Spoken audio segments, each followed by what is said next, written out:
pecados decide olvidar, lanzados al mar los quiere contar. Él siendo omnisciente olvida mi error. Mis faltas son muchas, su gracia es mayor.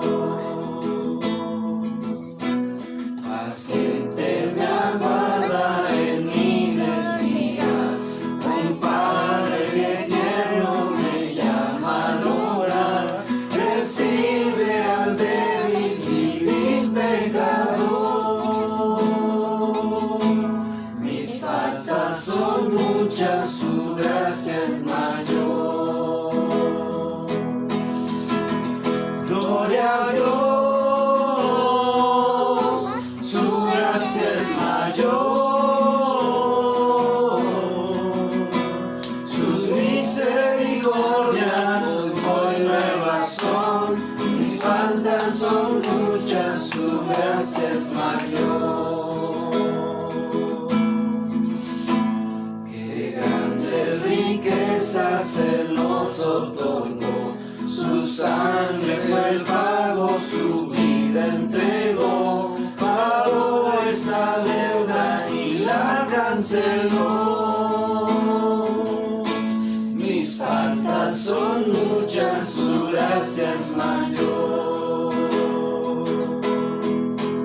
Gloria a Dios, su gracia es mayor. Sus misericordias hoy nuevas son, mis faltas son muchas, su gracia es mayor. Gloria a Dios. Gloria a Dios, su gracia es mayor.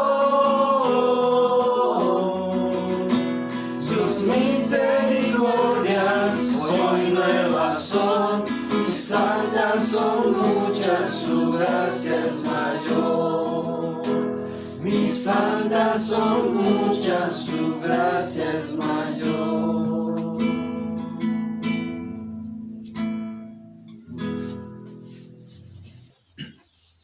Vamos a ver el tema de los decretos de Dios, o el decreto de Dios. Sí, este es un tema que es esencial para entender quién es Dios y cómo Él actúa. Entonces vamos a empezar diciendo que la palabra decreto en el diccionario español es una decisión de un gobernante o de una autoridad. Esta es la definición que da el diccionario en este caso la Real Academia Española. Decreto, la definición es una decisión de un gobernante o de una autoridad. ¿Sí? Ahora, eso es en cuanto a nuestro diccionario, pero nosotros no debemos basar nuestro concepto del decreto de Dios únicamente con esa definición. Nosotros tenemos que encontrar en la Biblia misma el significado, el concepto que se da en la Biblia de los decretos de Dios o el decreto de Dios. Entonces, cuando nos vamos a las Escrituras, el decreto de Dios significa su propósito o su determinación.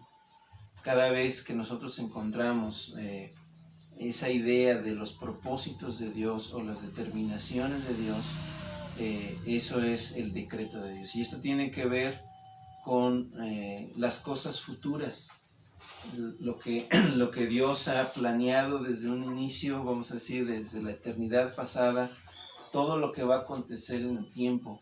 Eso es su propósito, esa es su determinación. Ahora, ¿esto qué quiere decir? Que las cosas que van a llegar a ocurrir son de acuerdo a su propósito divino. Todo lo que acontece, todo lo que va a suceder, lo que ha sucedido para nosotros ya en un pasado y lo que va a suceder en un futuro, todo está dentro de lo que se conoce como el decreto de Dios, ¿sí? O su propósito. Un catecismo el Catecismo Menor de Westminster lo dice de esta manera en su pregunta número 7. ¿Qué son los decretos de Dios? Y la respuesta es, según el Catecismo, los decretos de Dios son su propósito eterno. Entonces, noten cómo lo describe. Los decretos de Dios son su propósito eterno, según el consejo de su propia voluntad, en virtud del cual ha preordenado para su propia gloria todo lo que sucede. Y aquí hay dos palabras, no sirven, dos palabras muy importantes. Primero es propósito eterno o consejo de su propia voluntad. Dice, en virtud de la cual ha preordenado. Esta palabra es muy importante, es una preordenación de las cosas futuras, que eso traerá para sí mismo su gloria, su propia gloria. ¿Por qué? Porque vayan ahí a Romanos, por ejemplo, en Romanos 11, es un texto que conocemos bien. Romanos 11, 36.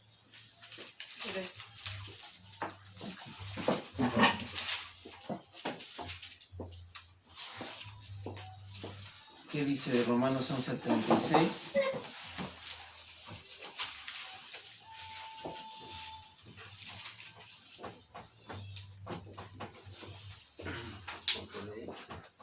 ¿Quién lo lee? Porque de Él y por Él y para Él son todas las cosas, a Él sea la gloria por los siglos. A propósito, vamos a poner esta palabra preordenación. Es importante.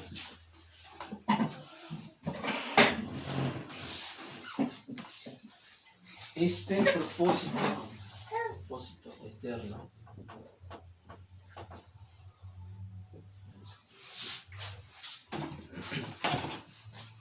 ¿por qué es un propósito eterno? ¿Qué creen ustedes? Porque Dios es eterno. Dios no es un ser que está sumergido en el tiempo. Por lo tanto, no podemos pensar que su mente, la mente de Dios, es progresiva. ¿Sí? De la misma manera como Él en esencia es eterno, todo su plan, todo su propósito ha sido igualmente eterna. Esto no lo podemos entender del todo porque nosotros tenemos una mente finita, pero la mente de Dios es infinita. Ahora, ¿qué?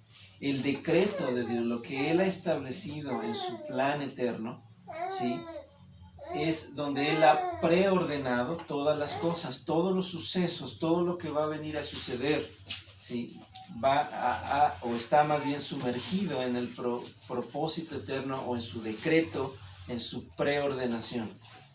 Y como acabamos de leer en Romanos 11:36, todo lo que va a suceder, todo lo que acontece, lo que ha acontecido en un pasado, es para su propia gloria, es para darse a conocer a sí mismo, a sus criaturas en este caso. Dentro de su decreto estuvo el hecho de crear un universo, de crear criaturas y de darse a conocer a esas criaturas, ¿sí? Ahora, por eso nosotros podemos hablar del decreto en singular, ¿sí?, el decreto de Dios. ¿Por qué? Porque es un solo acto en su mente infinita acerca del futuro. Él lo puede ver como un decreto, ¿sí? Pero nosotros no podemos entenderlo de esa manera porque nosotros somos finitos, somos limitados en nuestra mente. Y nosotros tenemos que hablar de decretos en plural. Nosotros tenemos que entenderlo como decretos, como si hubieran habido muchos decretos, ¿sí? Porque nuestras mentes solo pueden pensar en ciclos sucesivos, pero Dios no. Dios en un solo acto divino,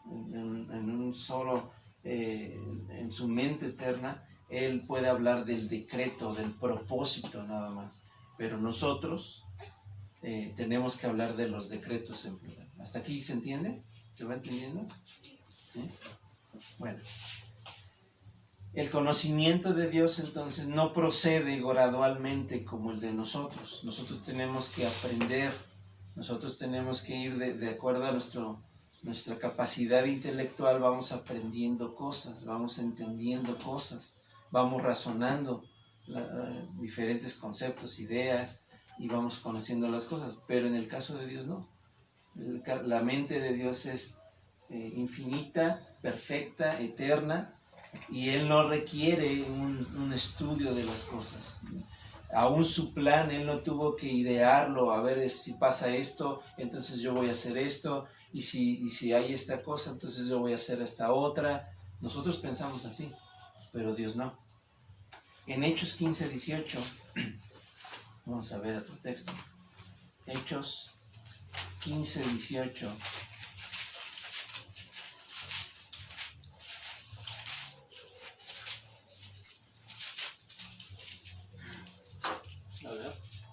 A ver. Dice el Señor que hace conocer todo esto desde tiempos antiguos. Desde tiempos antiguos. Ahora, esta traducción nos amplía más el panorama o nos hace entender más qué es lo que dice este texto. En otra versión dice, conocidas son a Dios desde el siglo o desde la eternidad todas sus obras. Es otra traducción que nos ayuda a entender más el concepto que se habla aquí. Y tiene que ver precisamente con su decreto o con su propósito. Conocidas son a Dios desde la eternidad o desde el siglo todas sus obras. ¿Sí? Ahora bien, rechazar los decretos de Dios o la preordenación de Dios sería quitarlo de su trono. Si nosotros negamos que Dios ha decretado en la eternidad pasada o que Él ha preordenado todos los eventos que se iban a dar en la historia de la humanidad, estaríamos hablando entonces de un ser que no puede ser Dios. ¿Sí me explico? Él, siendo Dios, tuvo que hacer este plan en su mente y Él tuvo que haber preordenado todo lo que va a existir. ¿Por qué? Porque también Dios es soberano y esto tiene que ver mucho con su soberanía, con su autoridad, con su control de las cosas.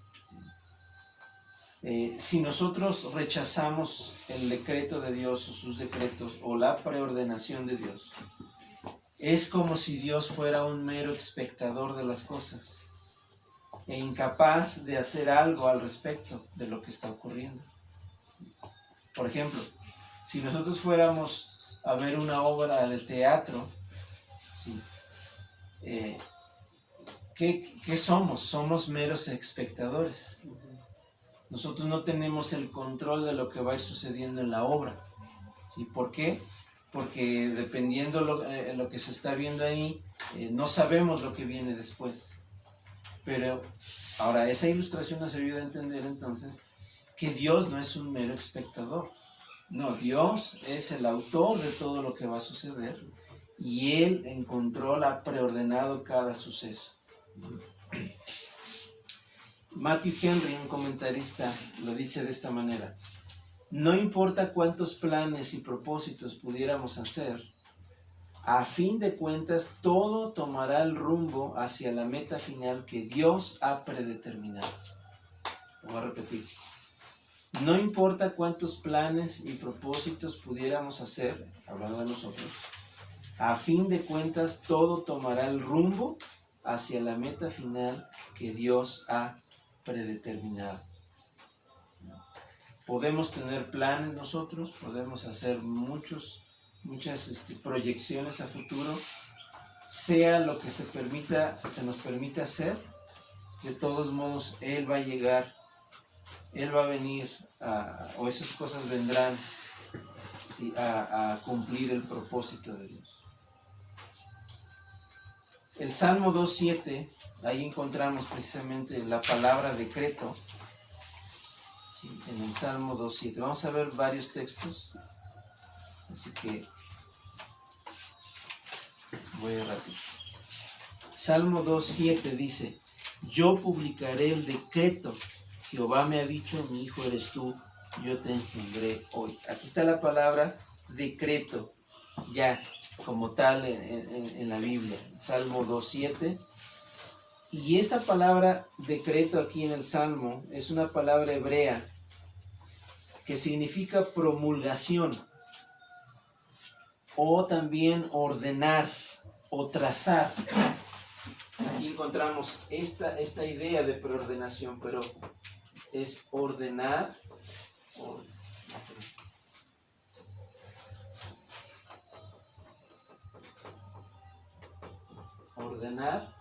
o trazar.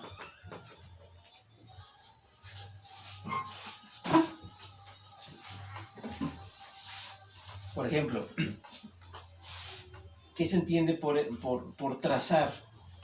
Si mi esposa Chely va a hacer una blusa, ¿sí? ¿Qué tienes que hacer? Primero ideas la figura, trazas tu tela y sobre ese trazo es como se va a ir cortando la tela, ¿sí? Entonces, esa es la idea de un decreto, de tener una idea, un plan, y sobre ese plan no se puede cambiar. Ya está el plan, ya está el trazo ahí. Otro texto, por ejemplo, en Efesios 3:11. Efesios 3:11.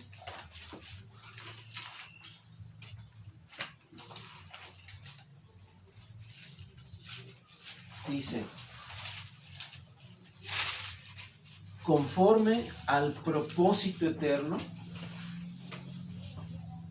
que hizo en Cristo Jesús nuestro Señor. Aquí encontramos esta palabra que tiene que ver con el decreto de Dios, y es la palabra propósito eterno.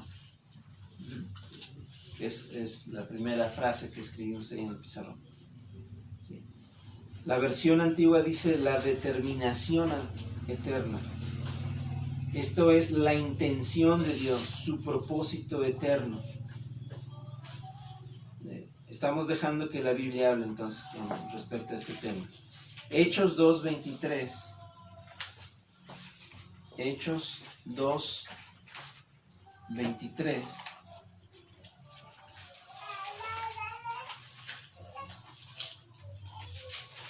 Quien lo tenga primero lo leo. A este entregado, y noten, por el determinado consejo y anticipado conocimiento de Dios. Esto también se entiende como la providencia. Entonces, vean cómo se entrelazan estas palabras. Aquí encontramos el consejo, ¿sí? El consejo de Dios, o el anticipado consejo, el determinado consejo y anticipado conocimiento de Dios. Esto es, en otras palabras, lo que conocemos como providencia. La providencia de Dios es precisamente el anticipado conocimiento de Dios. Esta palabra determinado consejo y providencia, como ya le dije, tiene que ver con su voluntad, la voluntad de Dios. Es decir, lo que Él quiere, lo que Él ha determinado hacer.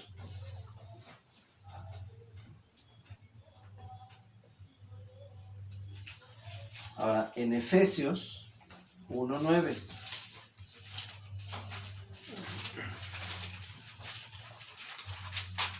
Efesios 1:9. Dice ahí, dándonos a conocer el misterio de ¿qué? De su voluntad. Ahora noten, según su beneplácito. Esta es una palabra importante porque beneplácito, ¿sí?, significa literalmente buena voluntad. Buena voluntad. Viene de esta raíz griega que es una palabra compuesta que es un bien parecer. Entonces aquí Pablo está indicando que este propósito está lleno de gracia, con un buen objeto a la vista. El propósito de Dios es hacer un bien, ¿sí? En este caso a la humanidad caída, de acuerdo al mensaje del Evangelio.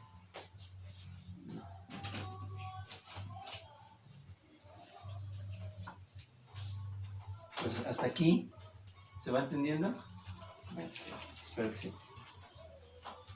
Los decretos de Dios son llamados también sus consejos, para dar a entender que son infinitamente sabios. Son llamados también su voluntad, para mostrar que Dios no está bajo ninguna sujeción, sino que actúa según su propio deseo. Aquí vamos a poner también la palabra voluntad. Voluntad. Todas estas palabras, ¿sí?, se entrelazan para nosotros entender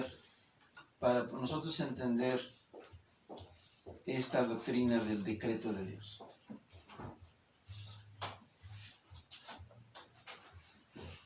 Entonces, si hablamos que su consejo es sabio, puesto que Dios es sabio, infinitamente sabio, eso quiere decir que sus decretos son perfectos e inmutables. Sí saben que es esa palabra inmutable, ¿no? No pueden cambiar. El decreto de Dios no cambia. El propósito de Dios no cambia. Su consejo no cambia, ¿no? Entonces, esto es algo que se debe entender.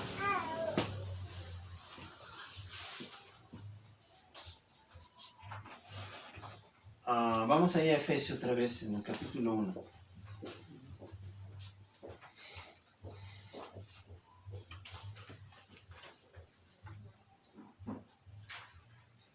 Vean, por ejemplo, en el 1:4. Aquí hablando acerca de la elección de Dios para sus hijos. Según nos escogió en Él antes de la fundación del mundo, para que fuésemos santos y sin mancha delante de Él. Y luego dice en el 5, en amor, habiéndonos predestinados para ser adoptados hijos suyos por medio de Jesucristo, y noten al final, según el puro afecto de su voluntad. ¿Por qué Dios escogió antes de la fundación del mundo? Según el puro afecto de su voluntad. Porque Él quiso, esa es la idea. ¿Por qué Él escogió a algunos para ser santos y sin mancha delante de Él? La respuesta es la misma. Porque Él quiso, según el puro afecto de su voluntad. Porque Él quiso adoptar a un número determinado de personas que iban a ser pecadores, muertos espiritualmente. Porque Él determinó predestinarlos aún antes de la fundación del mundo, por la misma respuesta, por el puro afecto de su voluntad. Por eso en Efesios 1:11, ahí mismo en el capítulo 1, vean en el 11, Él dice que en Él, en Cristo, asimismo tuvimos herencia, habiendo sido predestinados conforme al propósito del que hace todas las cosas. ¿Y cómo las hace? Según el designio, ¿sí? O el consejo, también se puede traducir esa palabra, como el consejo de su voluntad.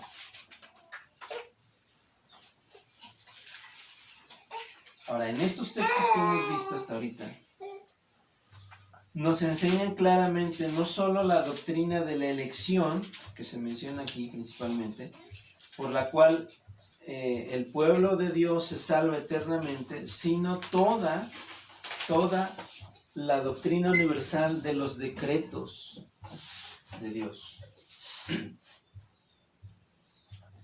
Y como dice en el versículo 11, porque Él hace todas las cosas según el designio de su voluntad.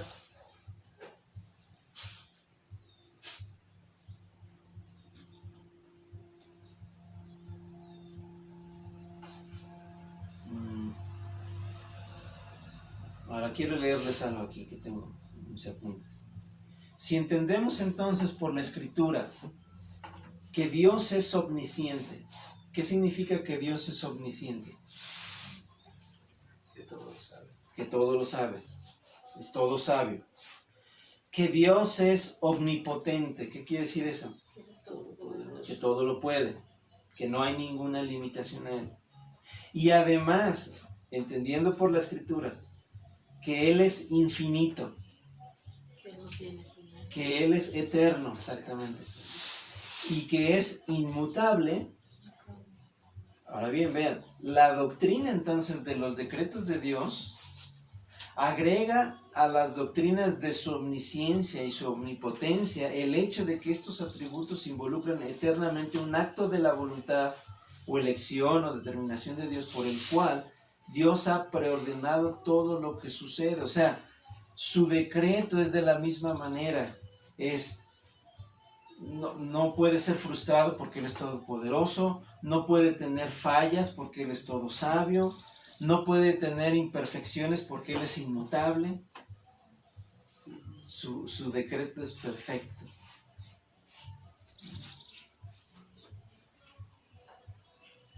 Ahora, ¿qué es lo que abarca? ¿Hasta dónde, cuál es el alcance más bien del decreto de Dios? Y aquí vamos a ver dos cosas. En primer lugar, número 1, vamos a hablar que el decreto abarca desde la eternidad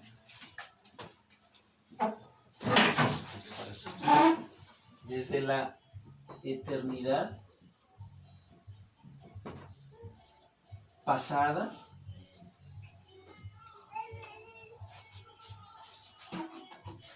hasta la eternidad futura. Voy a poner aquí nada más.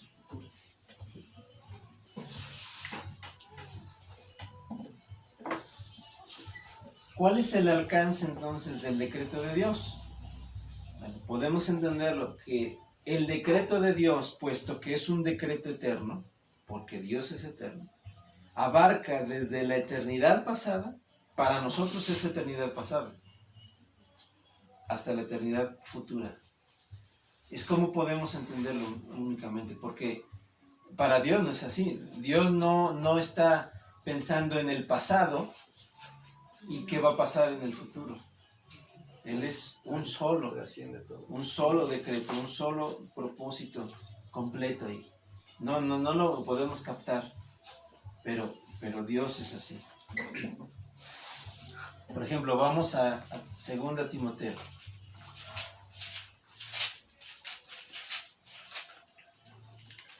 Segunda a Timoteo, capítulo 1.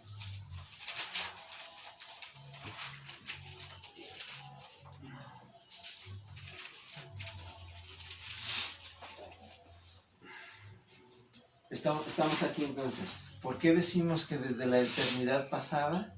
Bueno, vean por ejemplo ahí en 1.9, 2 Timoteo 1.9, dice, quien nos salvó y llamó con llamamiento santo, no conforme a nuestras obras, ahora noten, sino según el propósito. Acuérdense que propósito tiene que ver con el decreto de Dios, su plan, ¿sí? Según el propósito suyo y la gracia que nos fue dada en Cristo Jesús. ¿Cuándo? Antes de los tiempos de los siglos. Y esa expresión, antes de los tiempos de los siglos, es profunda. ¿Por qué? Hay una palabra griega que es prótesis aquí, que significa antes. Es una palabra compuesta, pro es antes, y tesis habla de un lugar.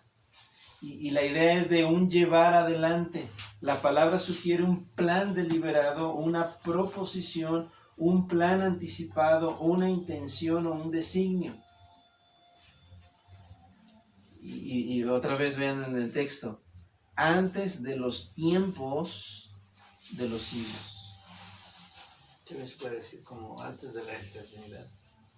No, antes de los tiempos. ¿Por qué? Porque la eternidad la eternidad está fuera del tiempo.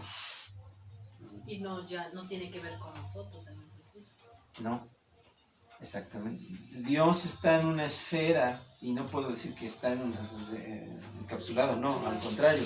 Dios, hay un texto en Isaías que dice que Él habita la eternidad. Él es la eternidad. En el caso de nuestro texto, que está diciendo que el propósito de Dios suyo y la gracia que nos puede dar fue antes de los tiempos de los siglos.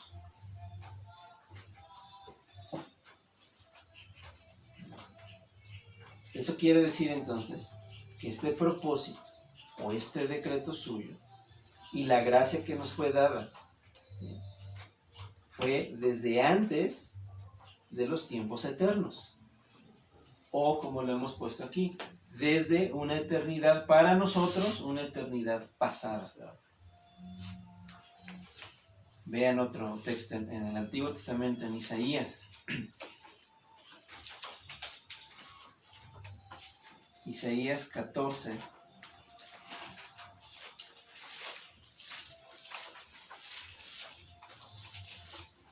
Ahora, estamos dando bases ahorita para ver ya de una forma más clara, más sencilla. Pero esas son las bases, y yo sé que es un poco complicado porque se entrelazan muchas palabras. No encontramos nada más únicamente en la Biblia hablar del decreto o los decretos de Dios, no, sino aquí se entrelazan todas estas palabras y estos conceptos como ordenación, consejo, providencia, la voluntad, etc. En Isaías 14, vean en el versículo 24, por ejemplo. Jehová de los ejércitos juró diciendo, ¿qué es lo que juró?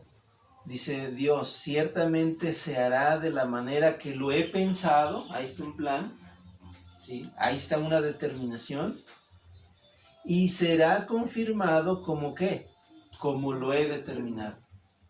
Este es otro texto que nos ayuda a entender este concepto o esta doctrina del decreto de Dios.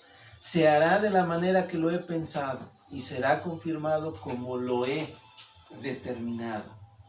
Este es el decreto de Dios.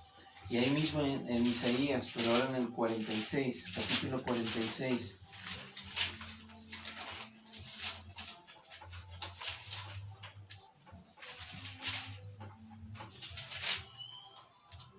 Vean en el 9 y 10. Dice el texto, acordaos de las cosas pasadas desde los tiempos antiguos, porque yo soy Dios, y no hay otro Dios, y nada hay semejante a mí, que anuncio lo por venir, ¿desde cuándo?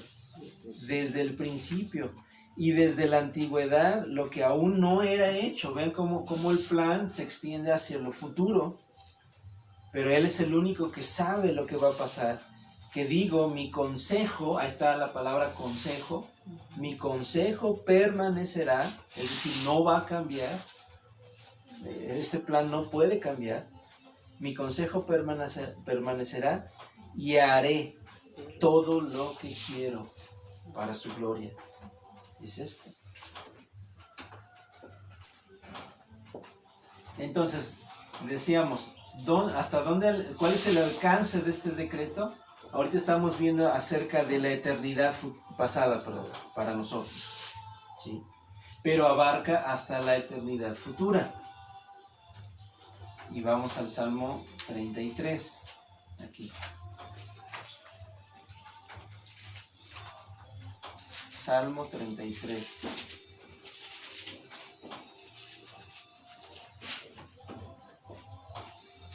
¿Qué dice en el versículo 11?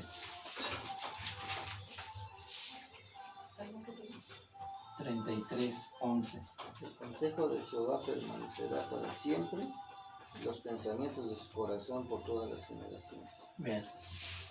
¿Cuánto tiempo permanecerá su consejo o su decreto? Siempre. Para siempre. Para siempre. Y sus pensamientos, los pensamientos de su corazón por todas las generaciones. En Efesios 2:7 se nos dice que para mostrar en los siglos venideros, es otra expresión importante aquí, en los siglos venideros las abundantes riquezas de su gracia en su bondad para con nosotros en Cristo Jesús. Ya aquí está hablando de algo futuro, los siglos venideros. ¿Okay? Ahora, hasta aquí la primera parte de este estudio. Son las bases. Ya vimos una definición práctica de lo que es el decreto de Dios y cómo se entrelazan todas estas palabras y conceptos, ¿sí? Para entender el decreto de Dios. Hemos visto cuál es el alcance, es decir, hasta dónde abarca el decreto de Dios. Bueno, desde la eternidad pasada hasta la eternidad futura, no puede ser frustrado. Ahora, en segundo lugar, vamos a ver, esta segunda parte tiene que ver con 3 aspectos del decreto de Dios. Ya no lo voy a apuntar porque no va a tardar. 3 aspectos acerca del decreto de Dios. Y número 1, vamos a empezar. En primer lugar, nada frustra el decreto de Dios. Nada frustra el decreto de Dios.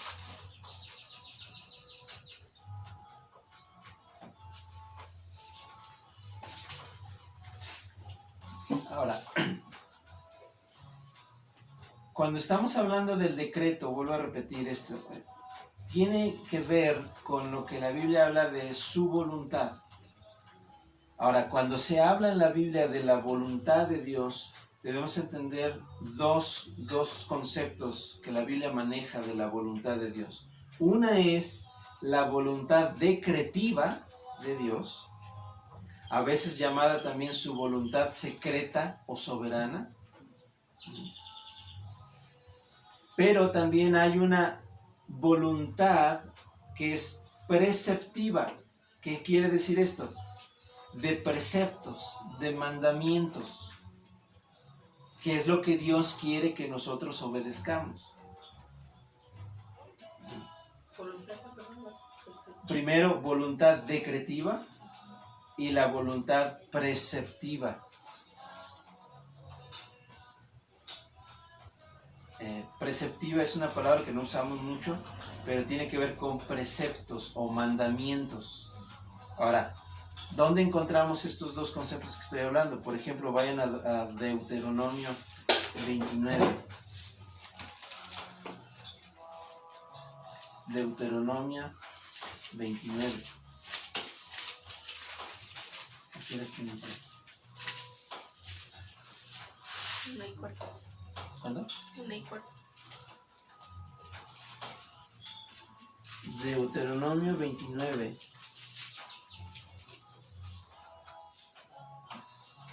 A ver si podemos lograr aquí encontrar estas dos conceptos de la voluntad de Dios. 29. Dice, las cosas secretas pertenecen a Jehová, nuestro Dios. ¿Qué es esto? ¿La voluntad qué? Decretiva. O sea, lo que Él ha planeado y cómo irá sucediendo. Hay muchas cosas que nosotros no sabemos. Yo no sé qué va a pasar conmigo en 5 minutos, en 10, no sé qué va a pasar mañana. Para mí es un secreto lo que va a pasar mañana. En mi vida y en la vida de muchos, de todos. Yo no sé qué va a pasar. Eso le pertenece ¿a quién? A Dios. Eso está dentro de su decreto o dentro de su voluntad decretiva, secreta. Y esta voluntad es secreta y soberana. Pero, dice el texto, que más las reveladas son para nosotros. ¿Y qué es lo que ha sido revelado?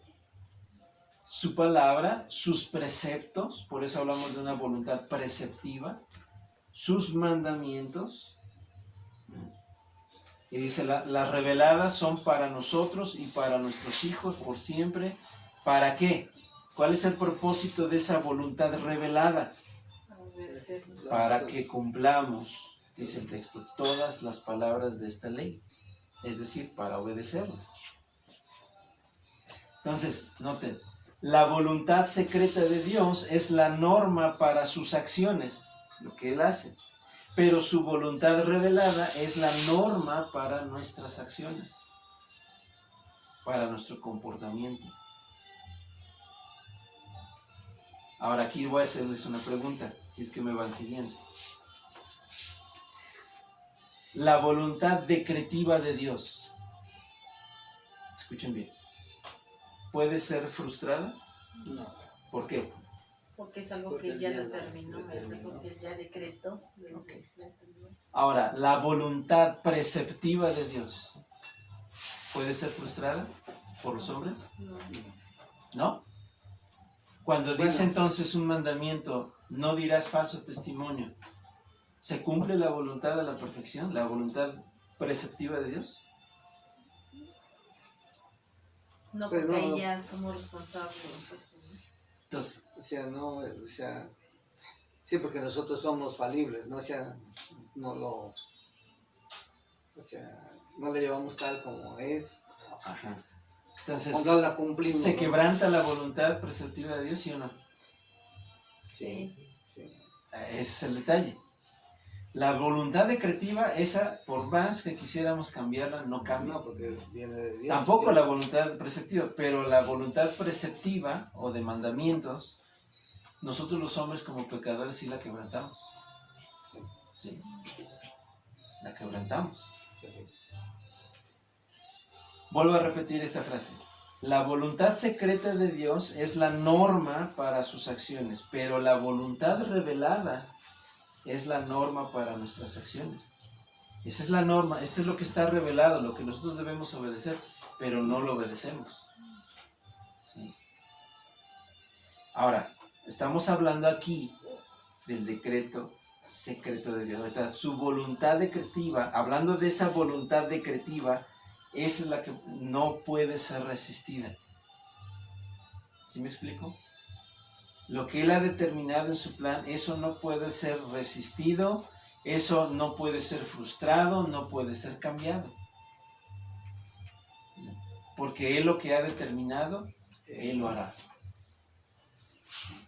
Por ejemplo, para más claridad, Dios determinó en su plan que esta pandemia estuviera sucediendo en este tiempo.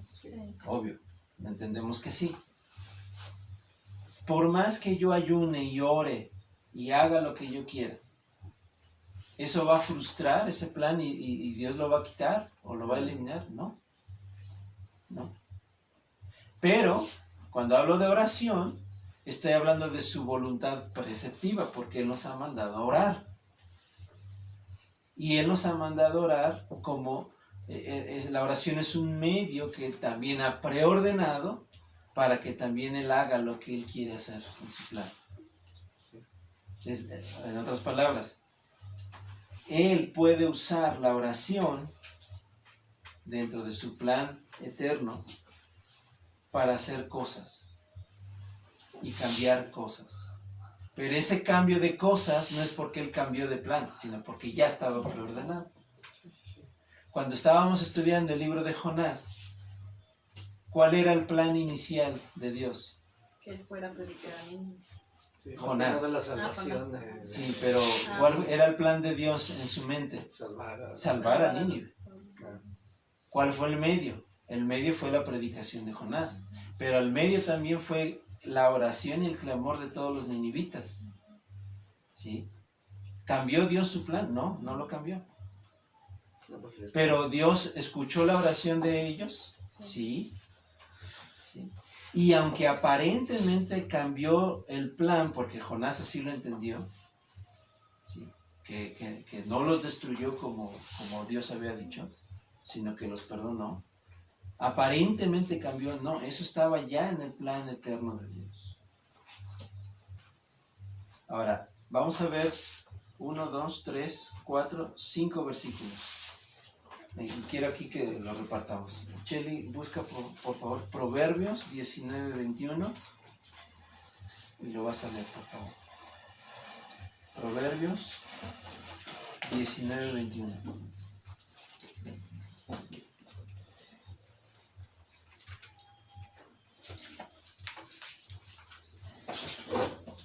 tú, Ernesto, ve buscando Isaías 14, 24 al 27.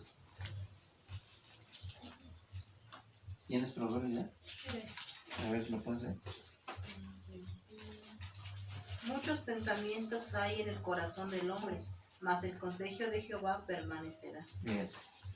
Aquí más claro, ¿no?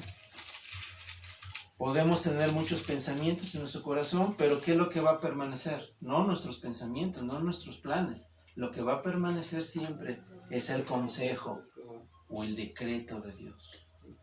Isaías 14, 24 al 27. Dice, ha jurado el Señor de los ejércitos diciendo, ciertamente tal como lo había pensado, así ha sucedido, tal como lo había planeado, así se cumplirá. Quebrantaré a Siria en mi tierra y la pisotearé sobre mis montes. Entonces su yugo se les quitará de encima y su carga será quitada de sus hombros. Este es el plan acordado contra la tierra y está en la mano que está extendida contra todas las naciones.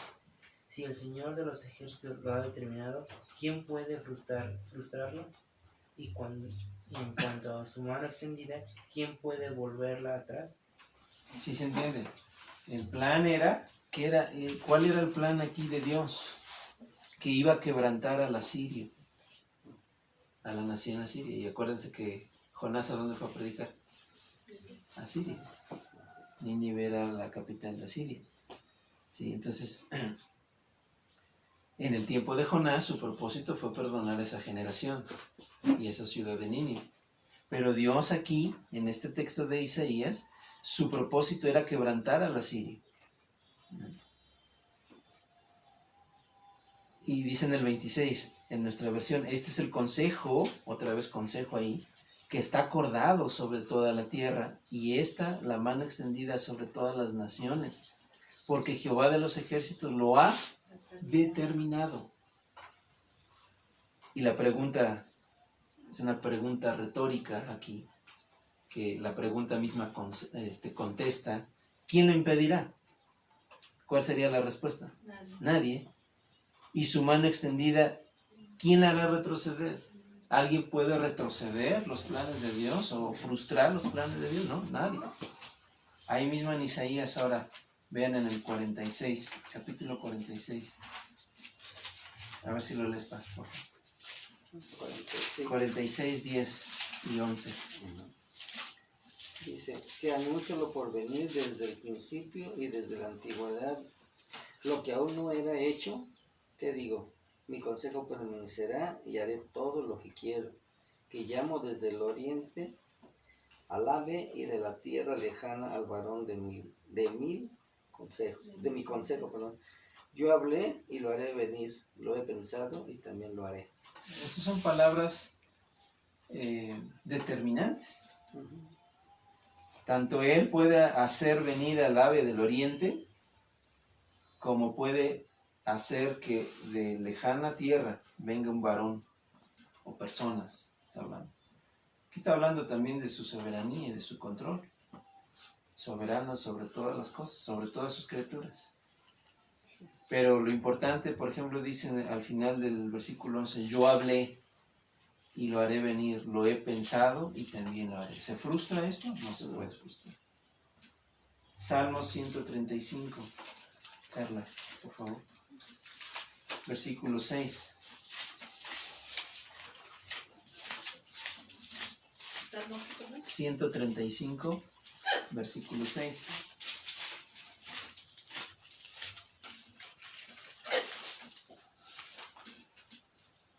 Todo lo que Jehová quiere lo hace, en los cielos y en la tierra, en los mares y en todos los abismos.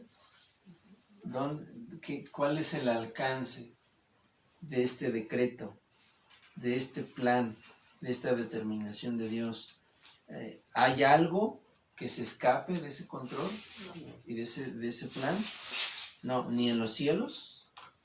Y estamos hablando de los lugares que sobrepasan o trascienden este planeta, pero tampoco en la tierra. Su dominio es completo. En los cielos y en la tierra, en los mares y en todos los abismos. Nada se escapa al plan de Dios, a la soberanía de Dios. Y por último, Romanos 9:19. Romanos 9:19.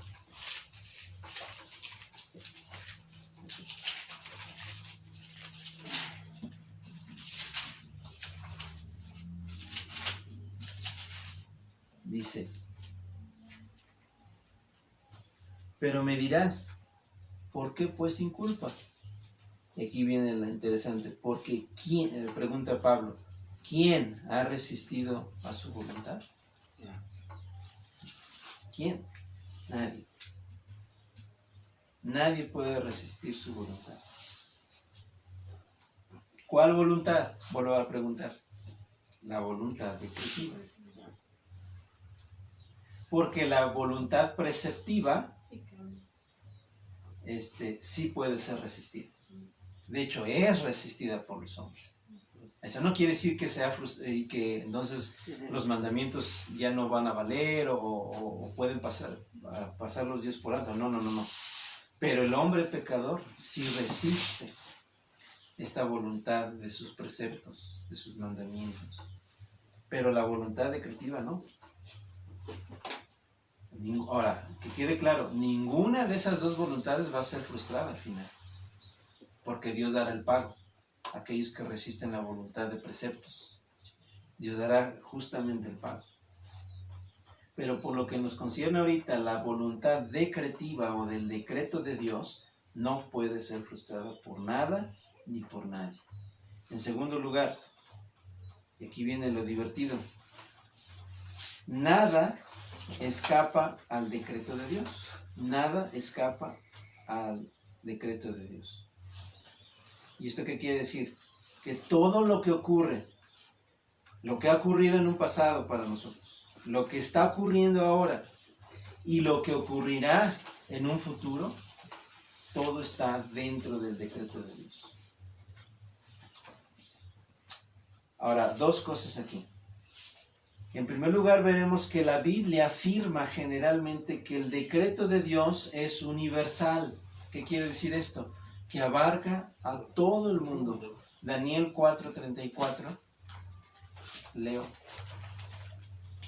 Daniel 4:34 y 35.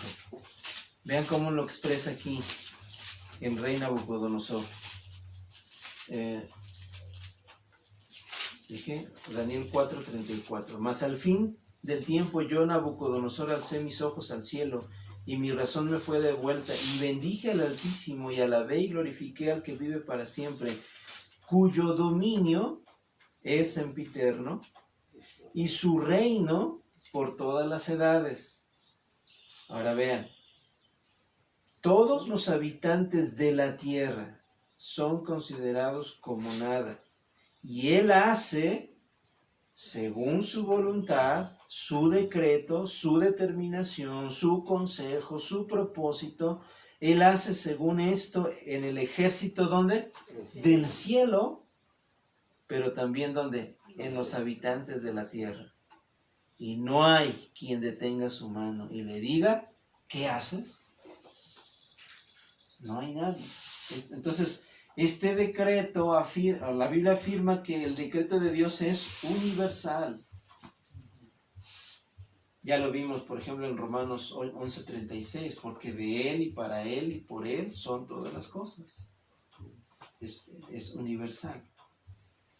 Pero en segundo lugar, la Biblia enseña específicamente, ya vamos a entrar a cosas más específicas, que en este decreto de Dios se incluyen toda clase de acontecimientos. Todo lo que acontece está dentro, sumergido en el decreto de Dios. Y aquí vamos a ver varias cosas. En primer lugar, inciso A, o no sé si lo van numerando, si están apuntando. Ya dijimos que incluye toda clase de acontecimientos. En primer lugar, acontecimientos buenos, pero también acontecimientos malos.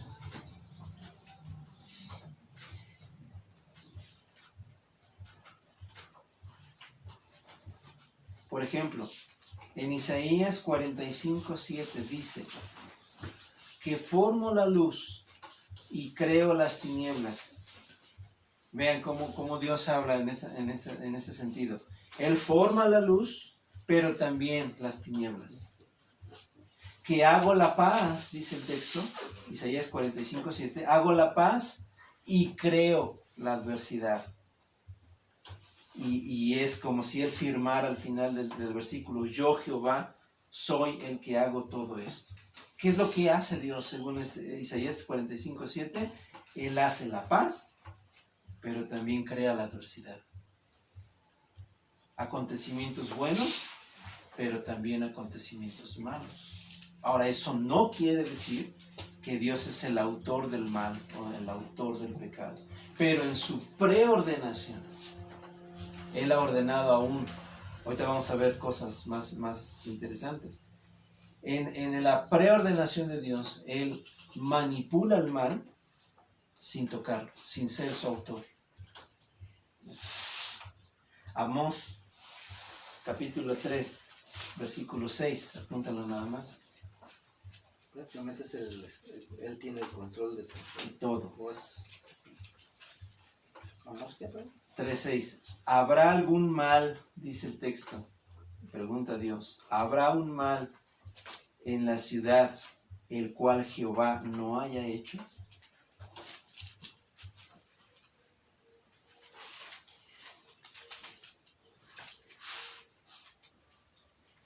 Aquí en esta versión dice, se tocará la trompeta en la ciudad y no se alborotará el pueblo. ¿Habrá algún mal en la ciudad el cual Jehová no haya hecho? Son preguntas. Ajá. A ver, vamos a ver. ¿Qué dijimos, verdad? No más había apuntado esto. Amós 3:6. Ahora, este pasaje es muy interesante en el sentido que es una lista de preguntas, también son preguntas retóricas, se le llama, porque la misma pregunta nos da la idea de la respuesta, y son respuestas lógicas a la pregunta. Y las preguntas empiezan desde el versículo 3. Y a ver, ustedes vayan contestando. ¿Andarán dos juntos si no estuvieran de acuerdo? No. ¿Cuál sería la respuesta? No. No. ¿Rugirá el león en la selva sin haber presa? No. ¿Dará el leoncillo su rugido desde su guarida si no apresare algo? ¿Verdad? No. Fíjense, ¿cuál es la respuesta? No. ¿Caerá el ave en la trampa o en el lazo sobre la tierra sin haber cazador? No. ¿Se levantará el lazo de la tierra si no ha atrapado algo? Hablando de una trampa. Si no ha atrapado la trampa algo, ¿se levantará el lazo? No. 6. ¿Se tocará la trompeta en la ciudad y no se alborotará el pueblo? ¿Cuál será la respuesta? No. Toda esa es una cascada de preguntas y de respuestas negativas para llegar a la pregunta que Dios quiere que se haga aquí, a la cual quiere hacernos entender. ¿Habrá entonces algún mal en la ciudad el cual Jehová no haya hecho? ¿Cuál será la respuesta? No. O sea, que detrás de los acontecimientos que para nosotros son malos, Dios está atrás en su decreto, en su control, en su soberanía. Por eso yo preguntaba, ¿Dios habrá planeado esta pandemia en este tiempo? Sí. Esto confunde a muchos. Muchos se confunden al escuchar esto y dicen, ¿cómo? O sea, ¿me estás diciendo que Dios está enviando el mal al mundo? La Biblia así lo dice.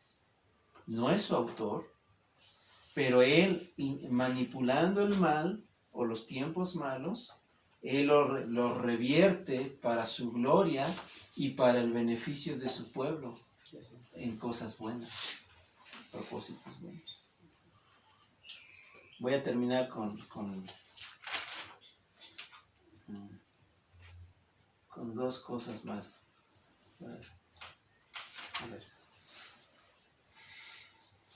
Entonces ya vimos que el decreto de Dios incluye toda clase de acontecimientos. En primer lugar, acontecimientos buenos y malos. Ya vimos 3 textos de esto. Pero también incluye las acciones pecaminosas de los hombres. Esto es todavía más profundo. En Génesis 50, versículo 20, cuando se habla de la historia de José, y al final de la historia de José, ya una vez que José se da a revelar, se da a conocer a sus hermanos, quienes lo habían vendido. Ustedes conocen ese texto. En Génesis 50, 20, él entiende, José entiende que todo esto estaba dentro del plan de Dios, o del decreto de Dios, y él lo expresa de esta manera: vosotros pensasteis mal contra mí. Es un hecho que sus hermanos pensaron mal contra José, pero José entiende, más Dios lo encaminó a bien. Quiere decir que estaba dentro del decreto de Dios que sus hermanos pecaran en contra de José, sí, pero ese pecado aún Dios lo manipuló sin ser su autor para encaminarlo a bien. ¿Cuál fue el bien que se produjo en toda la historia de José? Bueno, en primer lugar, preservar la vida de José, bendecir a José, pero bendecir a su familia,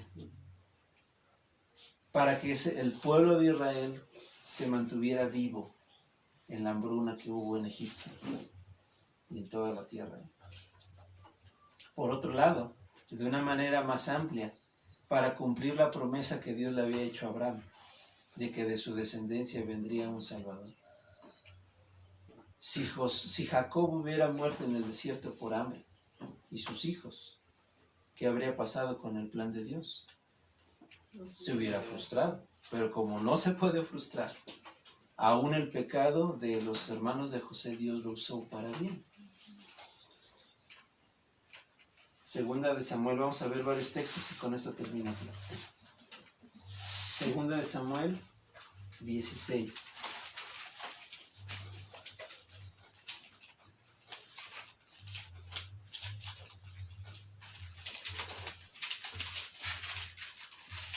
Estamos que en el decreto de Dios incluye aún los pecados de los hombres. Segunda de Samuel 16, versículo 10.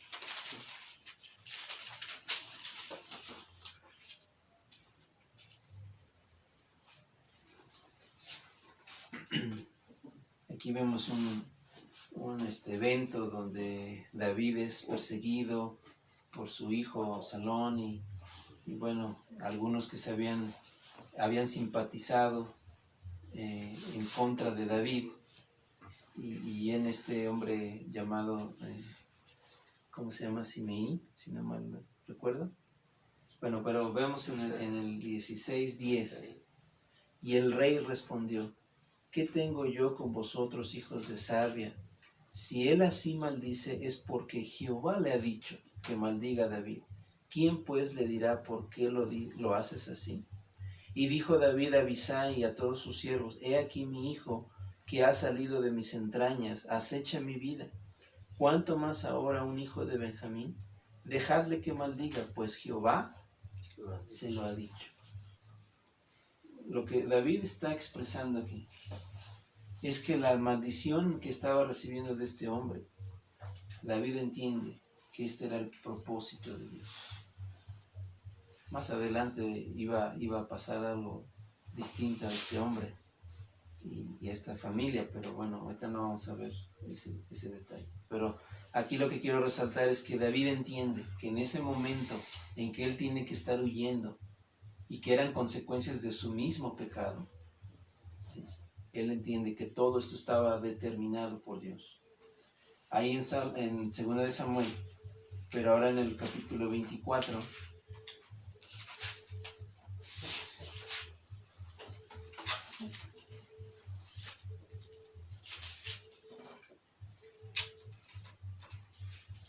fíjense, volvió a encenderse la ira de Jehová contra Israel, e incitó a David contra ellos a que dijese: ve, haz un censo de Israel y de Judá. Ahora, si ustedes estudian este pasaje, el censo que David hace fue un pecado. ¿Sí? Fue un pecado de David. Pero esto estaba dentro del plan. Ahora, esta palabra incitar, cuando dice e incitó a David contra ellos, no quiere decir que Dios movió a David a pecar o lo obligó a pecar, sino más bien habla de que él encaminó el pecado de David para él también ejecutar su plan en contra de, en este caso, del pueblo de Israel. En Job, capítulo 1, ya voy terminando. Job 1.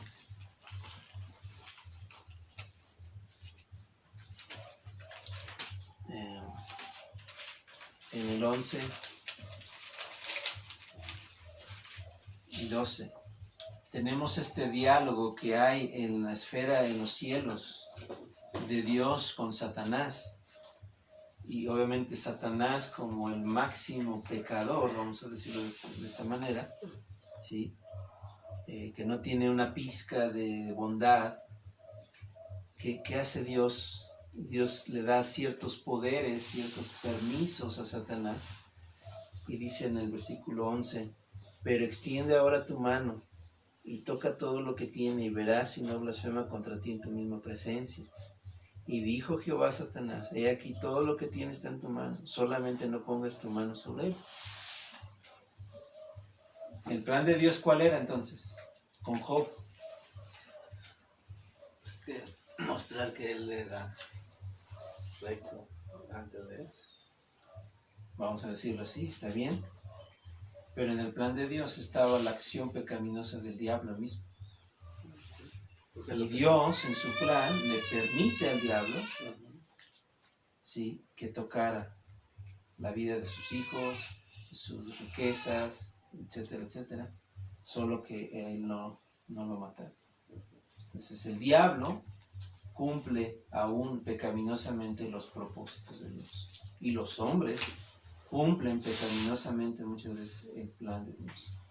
En Hechos 2:23.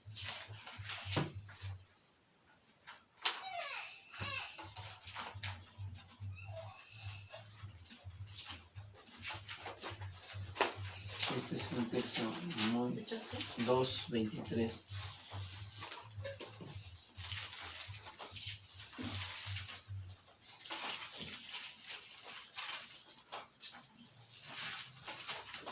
Y luego vamos a ver Hechos 4, pero en 2:23, Pedro predicando el Evangelio aquí les dice, a este entregado por, ya lo leímos hace rato, entregado por el determinado consejo y anticipado conocimiento de Dios. Esto es su plan, su decreto. Dios así lo había planeado, lo había decretado, pero noten, el pecado de los hombres al crucificar al Señor Jesucristo estaba dentro del plan de Dios. O sea, por un lado Pedro presenta ese plan perfecto, pero cuando dice prendisteis y matasteis por manos de inicuos crucificando. El pecado más grande que ha existido en este mundo es el de haber crucificado al Rey de Gloria, al Rey Eterno. Sin embargo, esto ya estaba dentro del plan. Y en 4:27 de Hechos, lo dice casi de esta manera, porque verdaderamente se unieron en esta ciudad contra tu santo Hijo Jesús, a quien ungiste Herodes y Poncio Pilato con los gentiles y el pueblo de Israel. Este es el pecado de los hombres. Pero ¿qué estaban haciendo ellos pecando libremente? Estaban cumpliendo el propósito de Dios, dice en el 28, para hacer cuanto tu mano y tu consejo habían antes determinado que sucediera. Entonces, ¿qué estaba usando Dios soberanamente? Los pecados de los hombres. Ellos son responsables por ese pecado. Pero aún eso Dios lo encaminó para bien. Porque si no hubiera sido crucificado el Señor, no habría salvación para nosotros. ¿Okay? Entonces hasta aquí le voy a dejar. Y faltaron más cosas, pero ya lo continuaremos para la próxima semana. ¿Oramos? Ahora sí.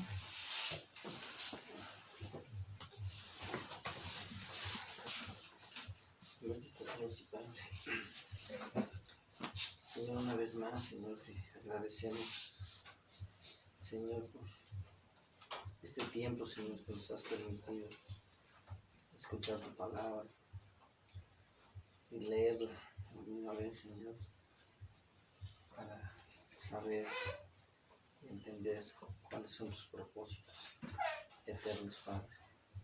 Gracias, Señor, porque a través de tu palabra, Señor, nos damos cuenta cuán grandioso y maravilloso eres, Señor, al ver decretado, Señor, estos propósitos, Señor, estos consejos, Señor, y todo aquello que nos enseña, Señor, quién eres, Señor, y lo que tú eres, Padre Santo. Te pido, Señor, que tú, Señor, seas con nosotros, que tu palabra, Señor, permanezca en nosotros, Señor. Que la atesoremos, Señor, porque solamente así, Señor, tendremos, Señor, el entendimiento de quién eres tú, Padre. Te agradezco por este tiempo, Señor. Te agradezco por la vida de quienes nos permitiste estar escuchando tu palabra. Agradezco, Señor, por la vida de Ricardo, Señor, que nos enseña, Señor, nos hace, Señor, comprender, Señor, lo que muchas veces nosotros no comprendemos, Padre. Claro, y esos son propósitos tuyos también, si lo consideramos. Y gracias, Señor, por ello. Bendecimos tu nombre, Señor, y ayúdanos, Señor, a permanecer justo delante de ti, Señor. Ayúdanos, Dios, solamente con tu ayuda lo podemos lograr, Padre. Asimismo, bendice a tu iglesia, Señor, a todos aquellos, nuestros hermanos conocidos y no conocidos, Señor, que estudian tu palabra, que tú seas en todas las cosas, Señor, que tú propones, Señor, para todos. Gracias, Señor, te damos una vez más por ello. Ahora, Señor, despídenos en paz, Señor, y que el resto de este día, Señor, y de esta semana que empieza, Señor, nos ayude, Señor, a meditar en lo que hemos aprendido el día de hoy y llevarlo, Señor, sobre todo ponerlo por obra, Señor, porque esos son tus propósitos de cada uno de tus hijos. Agradezco todo esto en el bendito nombre de Jesús.